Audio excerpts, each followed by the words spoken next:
Hello, book besties. Welcome to my channel. I'm Maddie, and today we're going to talk about the 6 books that I read in July. Now, July was not the best of reading months for me. I've been averaging about 10 books a month this past year, so this last month has been a little bit lower, but that's okay. I don't know why, I just really struggled in July. I was in a reading slump for most of July, and I think it started literally at the beginning of the month and has carried through, which has been so difficult, and I'm currently trying to still get out of it. It's fine, we've all been there. It's okay. So, I was in a reading slump majority of the month, and then I also was struggling a little bit mentally as well. We are getting better. We're trying to get back to it. And so I'm here and I'm going to talk to you about the books that I read. So, most of them were on my Kindle and were like through Libby for the most part, except for one. Thank you, Libby. And then the 2 physical books I read were manga. So, what can you do? So, first up, I read To the Bone by Elena Bruzas. This book is a YA historical fiction that takes place during. Guys, I don't know my history. When we first came to the United States, that's when it took place. And apparently, there were a lot of struggles, which makes sense for the time. And this book follows our main character who lives in this town that I can no longer remember the name of that went through a lot of struggles. They were cut off from their food supply and there was a lot of chaos within the town, and they had to resort to extreme measures in order to stay alive. And this follows just our main character, who is a servant to a family in that town, and all of her struggles as she falls in love with another girl who's in the town and deals with an abusive household, and of course the starvation of her town. And it is interesting, but I did rate it 2.5 stars. I was just kind of bored reading this, and it feels like a lot more needed to be developed. I didn't feel super connected to the characters. I just think I needed more from this book than what I got. So yeah, this was a 2.5 stars.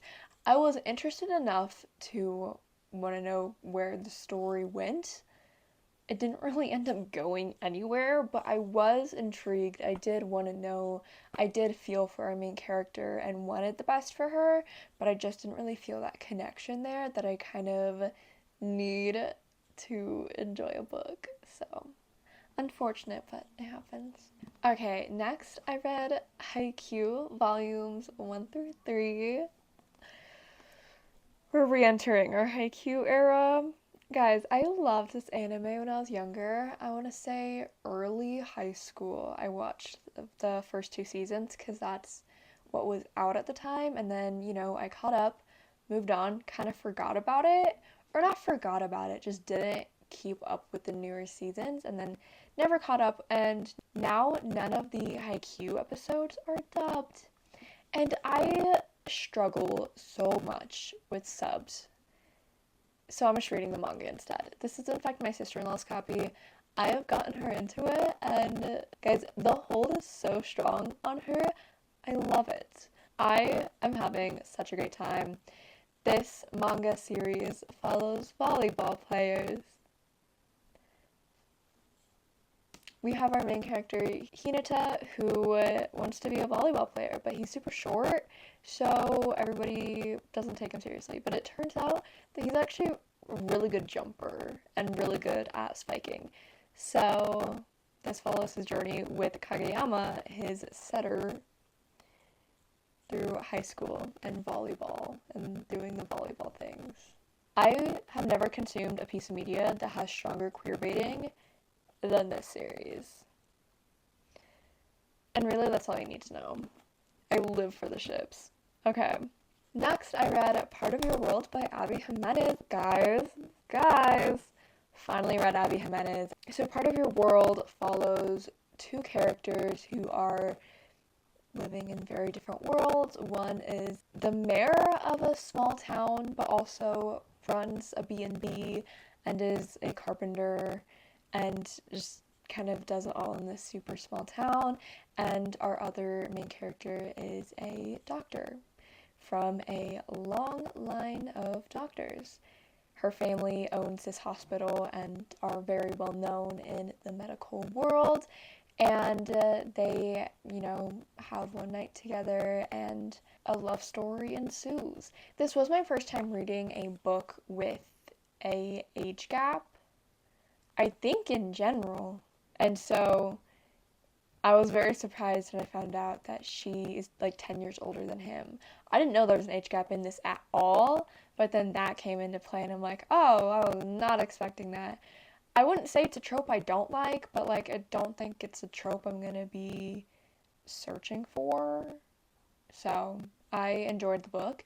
I rated it 3 stars. It wasn't my favorite romance. I feel like a lot of things were kind of forced and repetitive. Like I swear once a chapter our main characters were talking about how good their chemistry was. And I'm like, I don't need you to tell me. I need to go feral for it. Like, I can't go feral for it when you're talking about it every 5 seconds. But I did feel some things were a little bit repetitive, just kind of the same things coming up again. And I kind of just started to fall out of it a little bit. And I do think the romance was kind of rushed and forced. I wish we had more time to kind of feel it before they just kind of dive into everything. And I don't know. It feels very insta-lovey. Like, they weren't confessing on page 1, but, like, it was very insta-lovey vibes, which I struggled with a lot. I don't like insta-love at all. But I did enjoy the characters. I was rooting for them. I did want the best for them.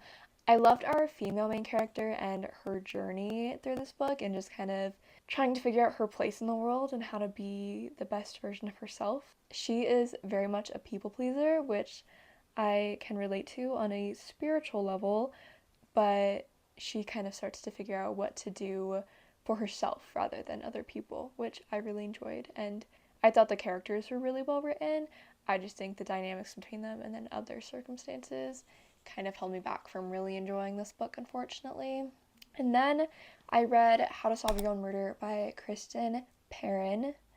Yes, that is her name. Had to double check. That was a 2-star read. So this book follows our main character whose great aunt just passed. Yes, whose great aunt just passed, and she's never met this woman, but she does know that her great aunt is very interesting, okay? Because when she was like 16, she went to a fortune teller, and this fortune teller gives her a prophecy of her own death. And naturally, she spends the rest of her life trying to figure out who kills her. Because she's told that she's going to be murdered. So she's determined to figure out who kills her. And in the end, that, I think, leads to a lot of problematic relationships. It was kind of crazy. The flashbacks were definitely my favorite part of this book.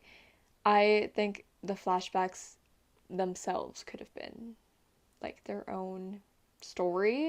It was really crazy and I found that really enjoyable. But for our current main character, I had no connection to her whatsoever.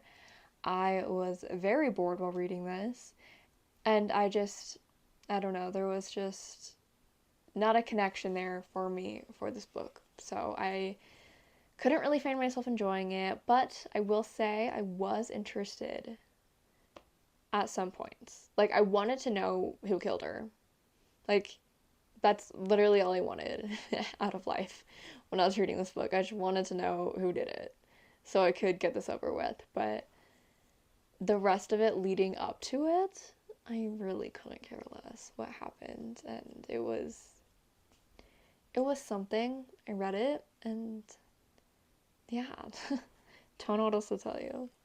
Next, I read Haikyuu. That's backwards. Next, I read Haikyuu, volumes 4 through 6. I love the 3-in-1.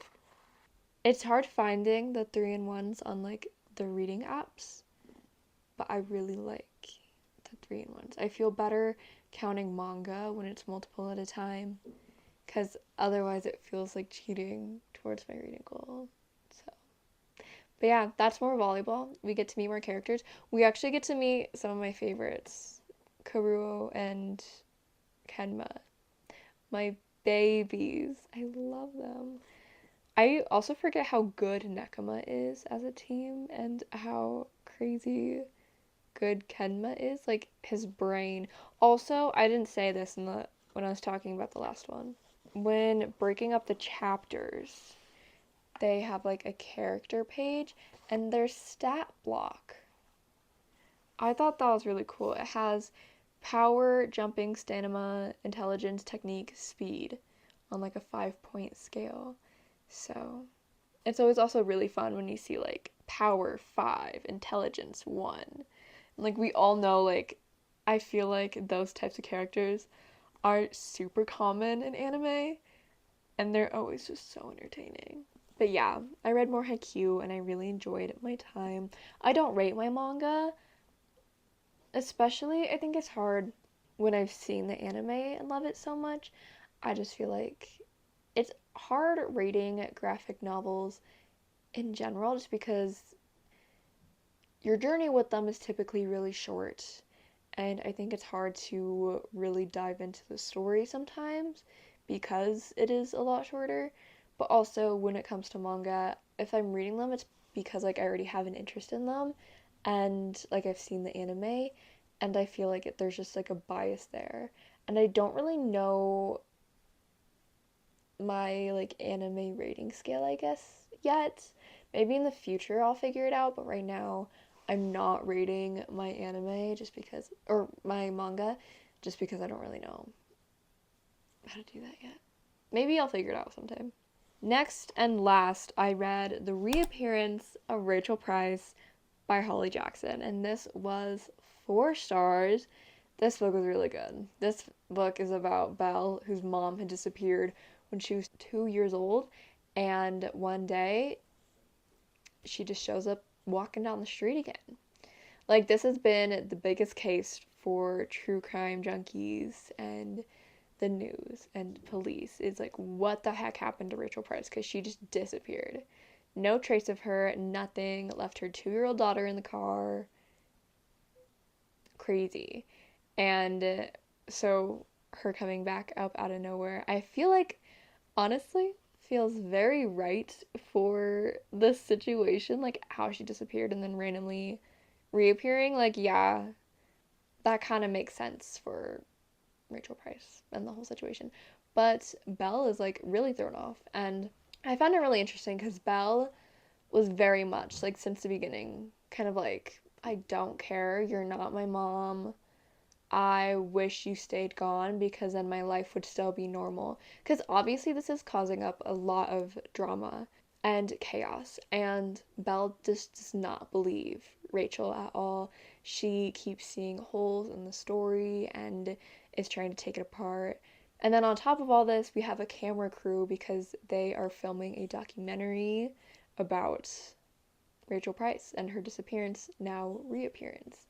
So it's honestly such a crazy book. And while I was reading it, I can tell that this is from the same author as A Good Girl's Guide to Murder. Like the writing style is very similar, the way the mystery is flowing, the characters, it's all very similar, but not in a bad way. I loved A Good Girl's Guide to Murder, and so I think it's really cool getting to see Holly Jackson writing another book, but it has that same vibe and that same feeling that A Good Girl's Guide brings you, and I really liked that. I'm not gonna deny that.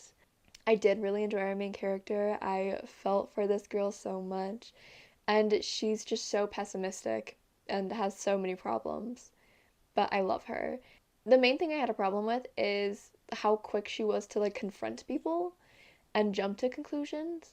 And like I get that she's a teenager, but in this situation, it just kind of irked me how fast she was like, "Oh, they did it. They that person." and then like goes confronts them, and I'm like, what are you doing? Like holding a camera in their face, being like, well, why'd you do this? And I'm like, girl, what are you doing? I think the ending felt a little out of place as well, unfortunately. I don't know, there's just something about the way things came about. I don't mind the ending kind of coming out of nowhere, but I think it felt kind of too out of nowhere. Like there were very little hints leading to it, where it's like once they tell you, you're like, oh, that makes sense, but like there's no way I could have figured that out on my own because like it was just so tiny. Those I think are the main two reasons why I didn't like this book, but overall I really enjoyed it. And oh my gosh, wait, what was his name? Belle has a love interest, and I can't remember his name right now, but he's perfect. And they are very Pip and Robbie coded. And I want to see those two go on a double date. And of course, the double date would be like chasing down a serial killer, but I would just love to see it. It would be perfect. So yeah, the highest rating I had this month was 4 stars and the lowest was 2. I'm really hoping August is better, just reading wise, mentally, content wise. I feel like I've been really bad keeping up with Instagram and YouTube. So that's my bad. Sorry, guys. But yeah, those are the 6 books that I read in July. I would love to know the books that you read in July. What were your favorites? What were your least favorites? Have you read any of the ones that I've read? Just tell me everything. As always, thank you guys so much for watching. Please like, comment, and subscribe below. And I will see you whenever I see you. Bye.